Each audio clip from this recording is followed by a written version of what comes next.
نحمدہ و نصلی علی رسولہ الکریم اما بعد فاعوذ باللہ من الشیطان الرجیم بسم اللہ الرحمن الرحیم۔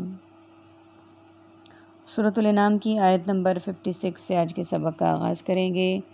رب اشرح لی صدری ویسر لی امری واحلل عقدۃ من لسانی یفقہوا قولی رب زدنی علما رب زدنی علما رب زدنی علما۔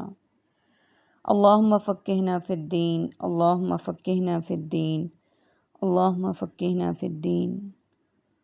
اعوذ باللہ السمیع العلیم من الشیطان الرجیم من حمزہ ونفخہ ونفثہ۔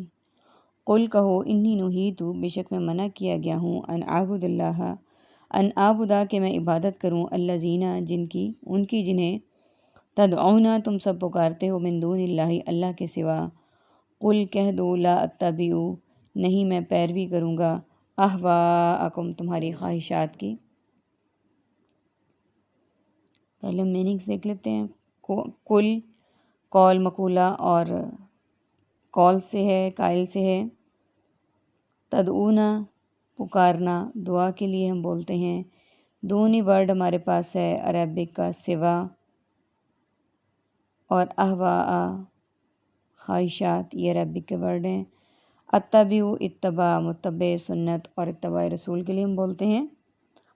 آیت نمبر 56 میں اللہ سبحانہ و تعالیٰ فرما رہے ہیں، کہو یعنی نبی صلی اللہ علیہ وآلہ وسلم کو مخاطب کر کے کہا گیا، کہو بے شک میں منع کیا گیا ہوں کہ میں عبادت کروں جن کو تم پکارتے ہو، یعنی یہی ہمارا مضمون سورہ قل یا ایھا الکافرون میں بھی ہے، اور یہی بات یہاں پہ بھی ہے کہ نبی صلی اللہ علیہ وآلہ وسلم کفار کو ان کو کہہ دیں، مشرکین کو، کہ میں منع کیا گیا ہوں کہ میں عبادت کروں جن کو تم پکارتے ہو اللہ کے سوا، یعنی جن کو تم اللہ کے سوا غیر اللہ کو پکارتے ہو، مجھے اللہ سبحانہ و تعالیٰ نے منع کر دیا کہ میں ان کی عبادت کروں، اس لیے میں ان کی عبادت نہیں کرتا جن کو تم اللہ کے سوا پکارتے ہو۔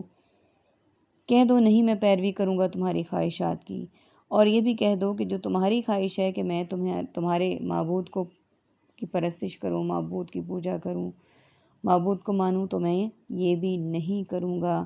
میں صرف اللہ تعالیٰ جو کہ واحد ہے، یکتا ہے، احد ہے، صمد ہے، لم یلد ولم یولد ہے، میں صرف اس کی عبادت کروں گا اور کسی کی نہیں کروں گا۔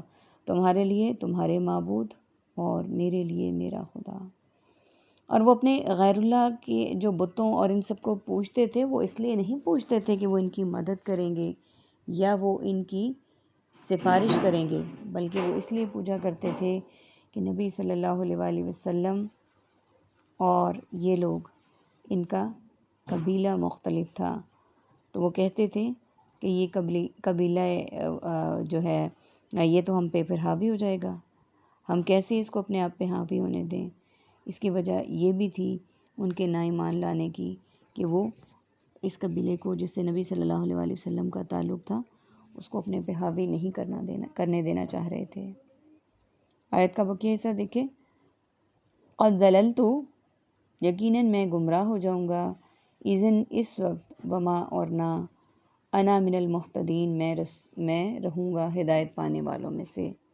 یعنی یہاں پہ نبی اکرم صلی اللہ علیہ وآلہ وسلم نے اس بات کی مزید تردید کر دی کہ اگر میں ایسا کروں گا، جن کی پوجا تم کرتے ہو میں ان کی کروں گا، ان سے مدد مانگوں گا، تمہاری طرح ان پہ چڑھاوے چڑھاؤں گا اور انہی کو ہر سب کچھ مانوں گا، تو کیا ہوگا؟ میں گمراہوں میں ہو جاؤں گا، یعنی میں ہدایت سے دور ہو جاؤں گا اس وقت، اور نہ میں رہوں گا ہدایت پانے والوں میں سے، یعنی میرا شمار پھر ہدایت یافتہ لوگوں میں نہیں ہوگا۔ اللہ تعالیٰ نے مجھے ہدایت پر بھیجا اور دوسروں کو ہدایت دینے کے لیے بھیجا۔ اگر میں یہ سب کچھ کرنا شروع کر دوں گا تو میں تو خود ہدایت سے دور ہو جاؤں گا۔ یعنی نبی اکرم صلی اللہ علیہ وآلہ وسلم نے اللہ تعالیٰ کے ارشاد پر، اللہ تعالیٰ کے حکم پر اس کو بجا لاتے ہوئے تمام کاموں کی نشاندہی کر دی کہ میں یہ نہیں کروں گا جو تم کرتے ہو۔ مجھے اللہ تعالیٰ نے سیدھے راستے پر بھیجا، مجھے سیدھے راستے پر رہنا ہے اور دوسروں کو بھی سیدھے راستے کی تلقین کرنی ہے۔